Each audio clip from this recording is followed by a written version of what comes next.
Ide a São José, página 171 do livro Consagração a São José. Venerável Papa Pio XII dizia: se quereis estar próximos de Cristo, dizemos outra vez, ide a São José. Qual é a união mais íntima que você pode ter com Jesus nessa vida? A resposta é fácil: o recebimento de Jesus na Sagrada Comunhão. Não é possível nessa vida ter com Jesus intimidade maior do que aquela obtida quando se recebe a Eucaristia na Santa Missa. O Santo Sacramento é o corpo, o sangue, a alma e a divindade de Jesus Cristo. Você sabia que, sem a paternidade terrena de São José, não seria possível receber hoje em dia o pão da vida? A São José foi confiado o papel de manter e proteger o pão sagrado para você. Explico. É provável que você conheça a passagem do Gênesis sobre os filhos de Israel, que venderam um de seus irmãos como escravo. O irmão vendido como escravo se chamava José. Ele acabou levado pelos senhores até o Egito, muito longe de toda a sua família. O que lhe fizeram foi horrível e vergonhoso, mas Deus tinha um plano para ele. Inacreditavelmente, o faraó, rei do Egito, recebeu José em sua família, de modo que ele passou a ser considerado filho do faraó. José foi investido de grande autoridade. O faraó encarregou de todos os celeiros do Egito. Na época, o Egito era considerado o maior produtor de grãos do mundo e José fez um ótimo trabalho no armazenamento deles. Foi tanta abundância do trigo que igualava a areia do mar e a quantidade excedia toda medida. Gênesis capítulo 41, versículo 49. Embora os irmãos de José o tivessem vendido como escravo, Deus tinha planos maravilhosos para ele.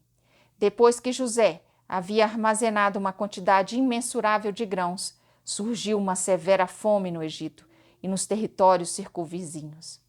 Como resultado da escassez de comida, o faraó instruiu a todos no Egito: ide a José e fazei tudo o que ele vos disser. Gênesis capítulo 41, versículo 55. A fome tornou-se tão extrema que mesmo os irmãos de José, que o haviam vendido como escravo, viajaram para o Egito em busca de comida. Quando os irmãos se encontraram com o homem responsável pelos celeiros do Egito, tinha-se passado tanto que eles não perceberam que estavam diante do seu próprio irmão, a quem tinham vendido como escravo. Como todas as outras pessoas, eles achavam que José pertencia à realeza egípcia e, por isso, o trataram como seu senhor. José, porém, reconheceu-os. Para contar a história, José escondeu sua identidade, mas foi gentil e misericordioso com seus irmãos. Ele lhes deu grãos, enchendo as suas sacas, e assim eles puderam voltar com bastante para o seu pai, Israel. Por fim, José lhes revelou sua identidade e lhes ofereceu o perdão.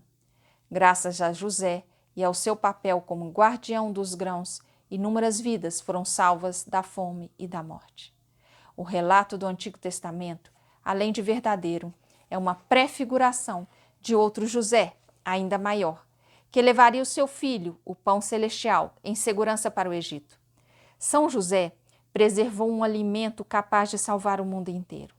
São José, nosso pai espiritual, é muito maior que o José do Antigo Testamento. Nosso José foi o guardião do pão celestial. Seu desejo no céu é que todos os seus filhos comam o pão da vida eterna. São Lourenço de Brindisi dizia: o primeiro José, o do Antigo Testamento, era santo, justo, piedoso e casto. Mas este José o supera em santidade e perfeição, como o sol supera a lua. Deus enviou São José ao Egito para que, de lá, ele pudesse trazer o pão da vida às nações. São José salvou o pão da vida de Herodes. Ele o protegeu, o preservou no Egito. E agora deseja que recebamos o pão da vida na Santa Missa. Diferentemente do trigo do primeiro José, o pão celestial de São José é mais numeroso que as areias do mar. O pão celestial é capaz de alimentar todas as multidões e satisfazer todas as almas. São Lourenço de Brindisi dizia: o faraó, soberano do Egito, exaltou a São José e fê-lo o primeiro príncipe do reino, porque ele estocou o trigo e o pão e salvou a população de todo o território. Logo, José salvou e protegeu a Cristo, que é o pão vivo e dá ao mundo a vida eterna.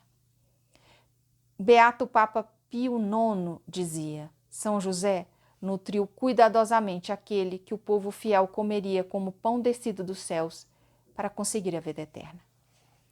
São Bernardo de Claraval dizia: se quereis ter uma ideia da grandeza de São José, considerai que, por um privilégio divino, ele mereceu o título de Pai de Jesus. Refleti ainda sobre o fato de que o seu próprio nome, José, significa um aumento.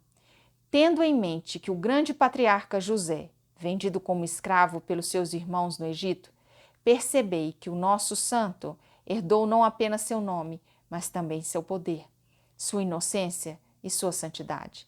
Porque guardou o trigo, não para si mesmo, mas antes para o povo em tempos de necessidade. José foi encarregado de guardar o pão, não para si mesmo, mas antes para o mundo inteiro.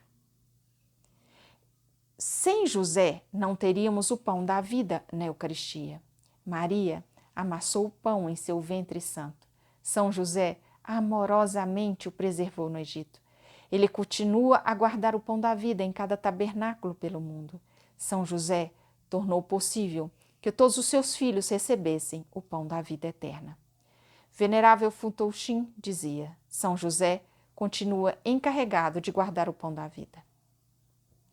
O mundo sofre hoje de uma fome moral e espiritual.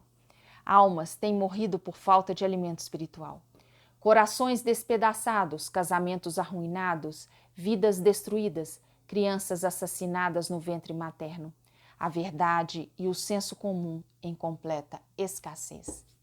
A penúria espiritual e moral de hoje assola todas as nações, devastando a humanidade. Não há um só país que ela não tenha afetado. O que fazer? A quem recorrer? Em busca de alimento para as nossas famílias? Ide a José e fazei tudo o que ele vos disser. Gênesis, capítulo 41, versículo 55.